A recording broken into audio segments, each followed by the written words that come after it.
இது வரைக்கும் gate kids சேனலை சப்ஸ்கிரைப் பண்ணாதீங்க, உடனே சப்ஸ்கிரைப் பண்ணுங்க. அப்படியே அந்த பெல் சிம்பலையும் பிரஸ் பண்ணுங்க. எங்களுக்கான சப்ஸ்கிரைபர்.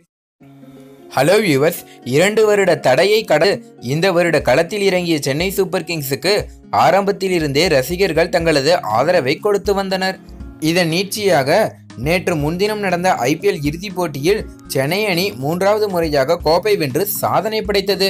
இந்த வெற்றிக்கு சென்னையின் ஓபனிங் பேட்ஸ்மேன் வாட்சன் 117 ரன்கள் எடுத்து முக்கிய காரணமாக அமைந்துள்ளார். 3வது முறையாக சென்னை அணிக்கு கோப்பையை வென்று கொடுத்த கேப்டன் கூல் தோனிக்கு தொடர்ந்து பாராட்டுகள் குவிந்து வருகின்றன.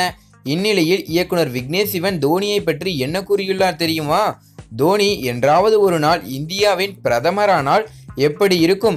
மிக சிறந்த தலைவர், மிக சிறந்த மனிதர். 40 வயதுக்கு பின்னர் பெரும்பாலான விளையாட்டு வீரர்கள் காணாமல் போய்விடுகிறார்கள். ஆனால் அந்த மாதிரி தோனிக்கு நடக்கக்கூடாது. அவர் இன்னும் மிகப்பெரிய அளவில் வர வேண்டும். எதிர்காலத்தில் மிக சிறந்த விஷயங்களை செய்ய வேண்டும், விளையாட்டில் மட்டுமல்ல நாட்டுக்காகவும் என தெரிவித்துள்ளார். அதோடு தோனியின் படத்தை ட்விட்டரில் தனது ப்ரொஃபைல் போட்டோவாக மாற்றியுள்ளார் விக்னேஷ் சிவன் என்பது குறிப்பிடத்தக்கது. மேலும் கோப்பையை வென்றவுடன் நேற்று மாலை சிஎஸ்கே அணியினர் விமானம் மூலமாக மும்பையிலிருந்து சென்னை வந்திறங்கினார்கள். அங்கு சிஎஸ்கே வீரர்களுக்கு ரசிகர்கள் உற்சாக வரவேற்பு அளித்தார்கள். தோனி மற்றும் சிஎஸ்கே வீரர்களுக்கு மாலை அணிவித்து வரவேற்பு அளிக்கப்பட்டது.